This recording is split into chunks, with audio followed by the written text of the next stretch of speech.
दोस्तों, आज की कहानी है कड़ाके की ठंड और मायके की गरम चाय की प्याली। दोस्तों, कहानी शुरू करने से पहले अगर आपने हमारे चैनल को सब्सक्राइब नहीं किया है तो सब्सक्राइब कर लीजिए ताकि आपके पास पहुंचे हर नया वीडियो। अरे दीदी, आप कब निकल रही हो स्टेशन के लिए? जल्दी करना, कहीं ऐसा नहीं हो ट्रेन छूट जाए। कनिका अपनी बड़ी बहन रेवती से फोन पर बड़ी बेसब्री से अपनी दीदी को स्टेशन के लिए जल्दी से जल्दी रवाना होने के लिए बोल रही थी। कनिका और कनिका की बड़ी बहन रेवती दोनों एक ही शहर में रहते थे। कनिका के ससुरे भाई की शादी थी। दोनों बहनें शादी के कुछ दिन पहले ही अपनी सासी की बार बार मनुहार करने पर शादी के कुछ दिन पहले ही मायके जाने की तैयारी कर रही थी। दोनों के पति ने शादी के ऐन वक्त पर आने का बोलकर दोनों बहनों को ट्रेन से भेजने का प्लान बना लिया था। दोनों बहनें भी खुश थी कि चलो इस बहाने थोड़े दिन मायके में गुजारेंगे, वरना शादी के बाद तो कनिका और रेवती बहुत कम मायके में मिल पाती थी। दोनों बहनों का उत्साह देखते ही बन रहा था, पर सबसे ज्यादा उत्साहित तो कनिका थी अपने मायके जाने को लेकर। कब से एक एक दिन गिन गिन कर आज इस मायके जाने के दिन का इंतजार कर रही थी। और जैसे ही सुबह हुई अपनी दीदी रेवती को फोन लगाने बैठ गई।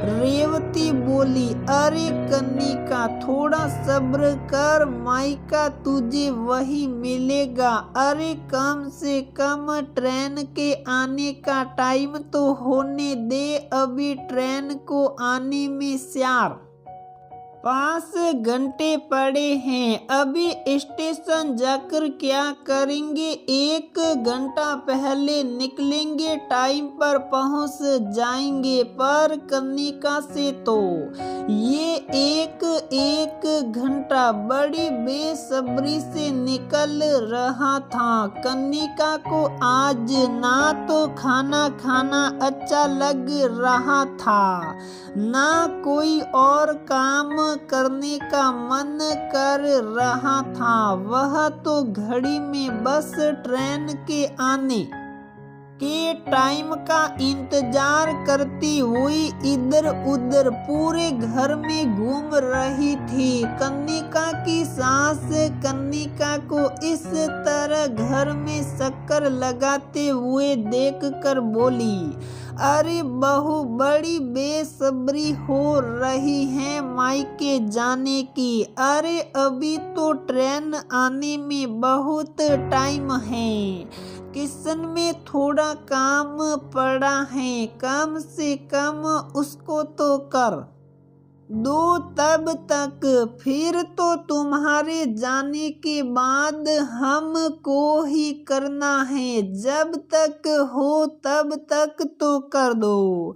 कनिका बेचारी बुझे मन से अपने ही मन में बात करते हुए बोली, मायके जाते जाते भी ससुराल का काम निपटा कर जाओ। शायद जाने में कुछ ही घंटे बाकी क्यों ना हो। ट्रेन में बैठने से पहले इस घर के 4-5 दिन के काम पहले एडवांस में पूरे करके जाओ, वरना सब तेवर दिखाने के लिए बैठे हैं। कन्निका का मन नहीं था, फिर भी उसने जैसे तैसे करके किशन का सारा काम निपटाया। किशन का काम निपटा कर बैठी थी कि तभी सास की वापस आवाज आ गई।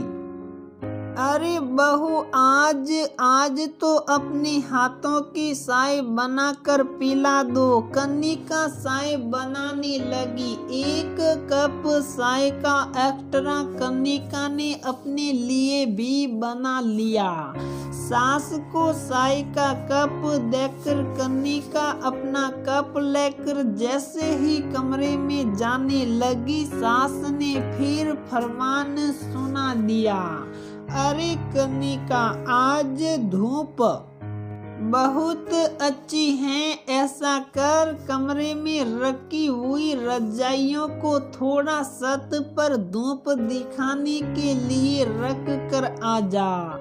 फिर तू तो चली जाएगी, मुझसे ये काम होगा नहीं। कम से कम आज तो रजाई को धूप दिखा दे। कन्निका जल्दी से रजाइयों को लेकर ऊपर छत पर धूप दिखाने के लिए गई और उनको धूप में रख कर नीचे आकर जैसे ही अपने चाय का कप उठाया तो देखा चाय ठंडी हो चुकी थी।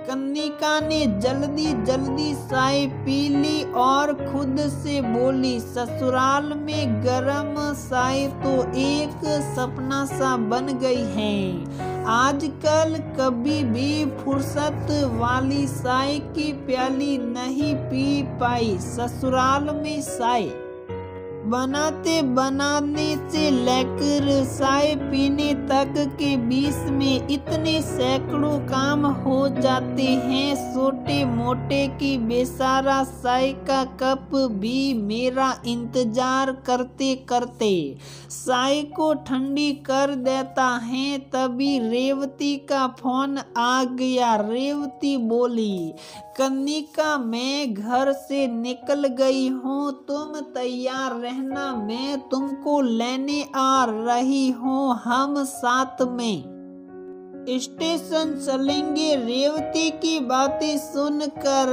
कन्निका के पैरों में घुंघरू बंध गए। वह सारी बातें भूलकर जल्दी से अपने सूटकेस और अपने सारे सामान को पैक करने लगी और अपने कपड़े सही किए और तैयार होकर रेवती का इंतजार करने लगी। थोड़ी देर में रेवती आ गई।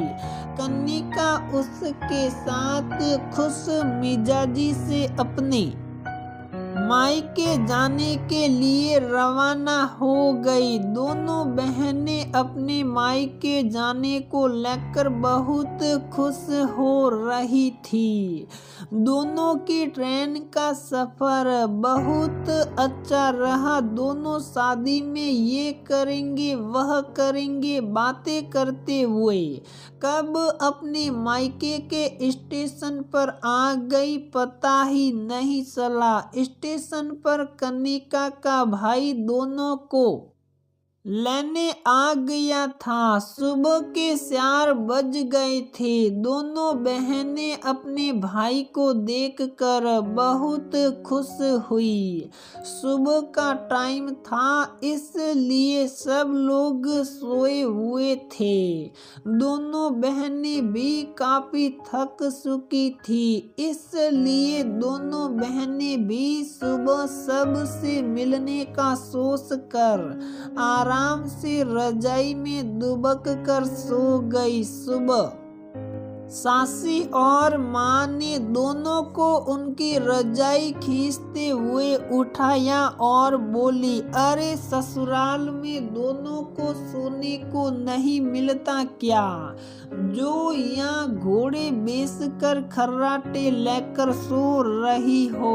अरे अब उठ भी जाओ, सुबह के 9 बजने को आए। अब तो तुम्हारी नींद और थकान पूरी हो गई होगी। दोनों बहनें आंखें मलते हुए उठी। सामने अपने परिवार के सब लोगों को हंसते मुस्कुराते हुए देखकर दोनों की खुशी दोगुनी हो रही थी। कन्निका बोली, क्या माँ मायके आए हैं, कम से कम आराम से सोने दो, वरना ससुराल में तो बिना अलार्म के ही नींद उड़ जाती है, क्योंकि ससुराल की जिम्मेदारी वाले काम बार बार दिमाग में खुराफात करते हैं। चलो उठो, काम करना है, वरना सासू माँ के प्रवचन शुरू हो जाएंगे।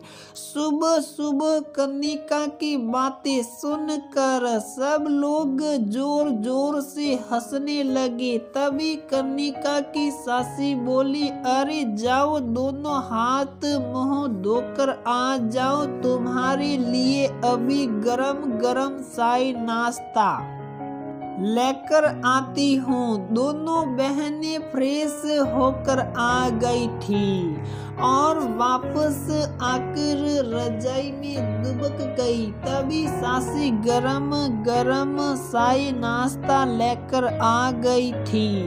सासी ने जैसे ही चाय की ट्रे सामने रखी, कन्निका ने जल्दी से गरम चाय का कप उठा लिया। चाय के उठ रही भाप कन्निका को गुदगुदा गई। कन्निका को हमेशा से ही एकदम गर्म चाय पीना पसंद था, खासकर सर्दियों में तो रजाई में दुबक कर चाय के कप से निकलती हुई गर्म भाप को देखते देखते चाय पीते हुए कन्निका को बहुत अच्छा लगता था।